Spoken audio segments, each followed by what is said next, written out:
There has been a lot of tension between India and China for almost 45 years, but it has gotten worse now as compared to the last decades. In March 2008, Tibet, known for its deeply religious Buddhist community, erupted in widespread protests across the Tibetan Autonomous Region, TAR, and ethnic Tibetan areas of the provinces in the surrounding area. Some of these protests were peaceful, while others were the cause of riots and violence, including the burning and looting of shops owned by China's majority Han Chinese. Almost 19 people were killed, the majority of them being Han Chinese. The Chinese government's response to the protests and unrest across Tibet was very extreme. By some estimates, protests in March culminated in the deaths of more than 100 unarmed Tibetans, many of them being Buddhist monks. In this video, we will try to break down the tension between China and India.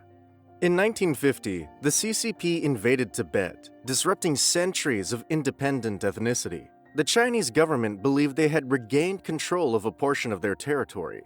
In 1959, the Tibetan uprising was suppressed by the Chinese, leading to the Dalai Lama's exile in India.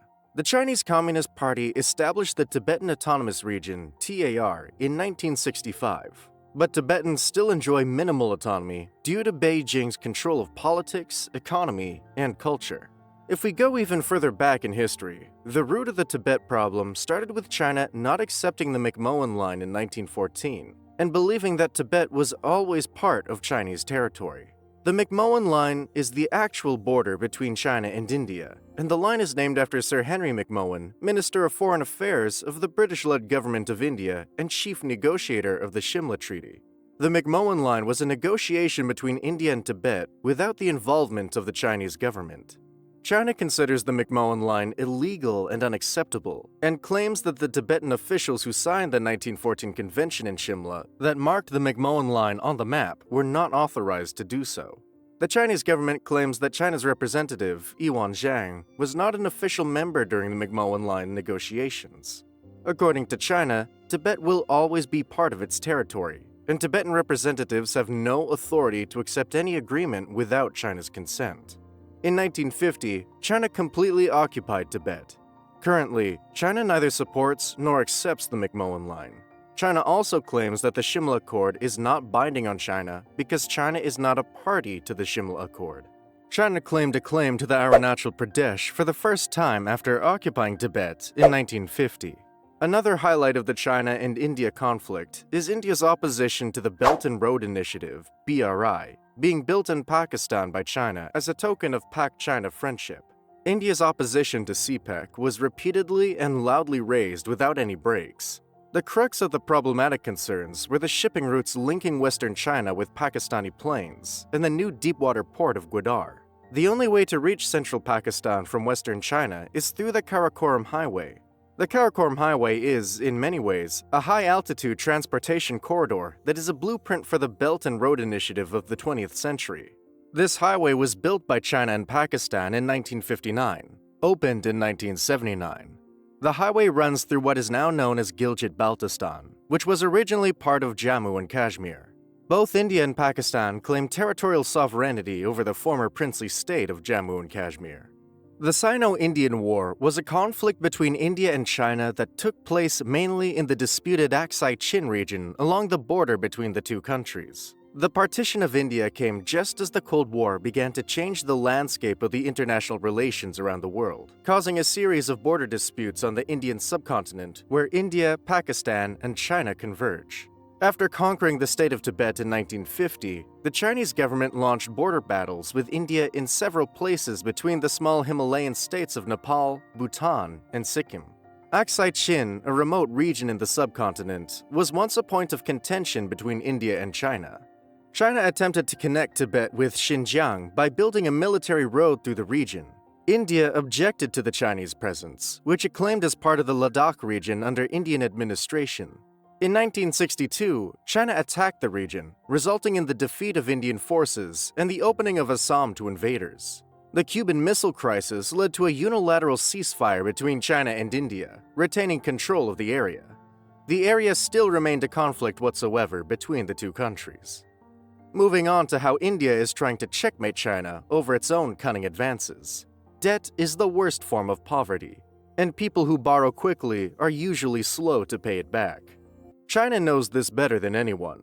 China's checkbook policy has limited India's policymaking, leading to India's own parallel discourse diamond necklace, aiming to form a containment bloc around China. New Delhi conducts joint defense exercises, expands economic partnerships, and recently signed an arms deal.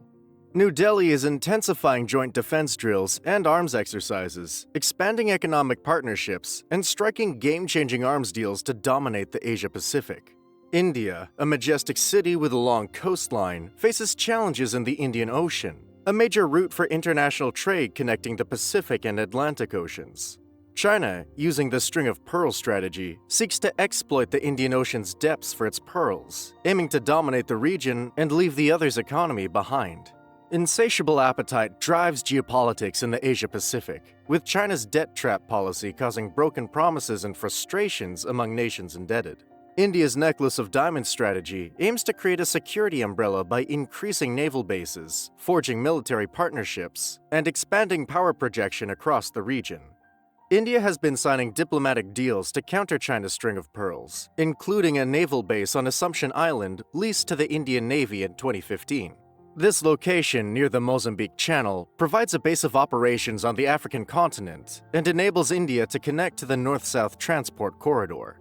India secured access to Oman's strategic port of Duqm in 2018, strengthening its seaborne hydrocarbon imports from the Gulf. The port, situated near the Strait of Hormuz, serves as a counterpoint to Chinese positions. India also signed an agreement with Singapore in 2018, allowing logistical support at the Changi Naval Base, allowing protrusion into the South China Sea. India's Indian Navy has secured military access to Sabang Port, located at the northern entrance to the Malacca Strait, to station submarines. This strategic location, with 80% of China's crude oil and natural gas imports passing through the strait, presents a strategic opportunity for New Delhi over Beijing. India is also enhancing relations with China, with a bilateral air corridor agreement between India and Mongolia in 2015, aiming to balance policymaking with Russia or China. India has bolstered its naval bases and relations with China, gaining bargaining power over Beijing. In 2018, New Delhi signed an agreement with Singapore to provide logistical support at Changi Naval Base, allowing India to protrude into the South China Sea. India also secured military access to Sabang Port at the northern entrance of the Malacca Strait, which is about 40 meters deep. The Indian Navy's presence in the region enhances its bargaining power over Beijing. India has also worked with nations surrounding China, such as Mongolia and Central Asia, which have potential hydrocarbon reserves, minerals, and hydropower. The Asia-Africa Growth Corridor, launched in 2017, aims to develop infrastructure, accelerate economic growth, and contest China's influence in Africa.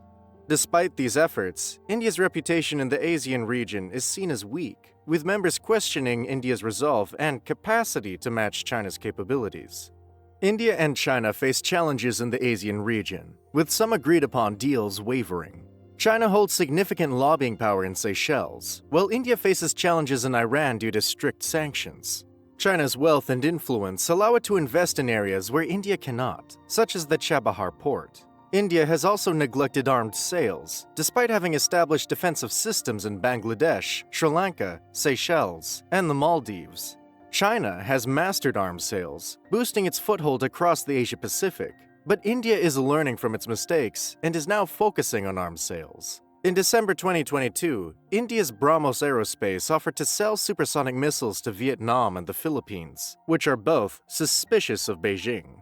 As New Delhi advances its necklace of diamonds strategy, arms sales will play a decisive role in the ongoing conflict between India and China. We think this should be enough information on the political situation between China and India. It is unclear whether this dispute will be solved or not. Subscribe to the channel for updates and drop a like for the video. Let us know in the comments if there was a fact we missed.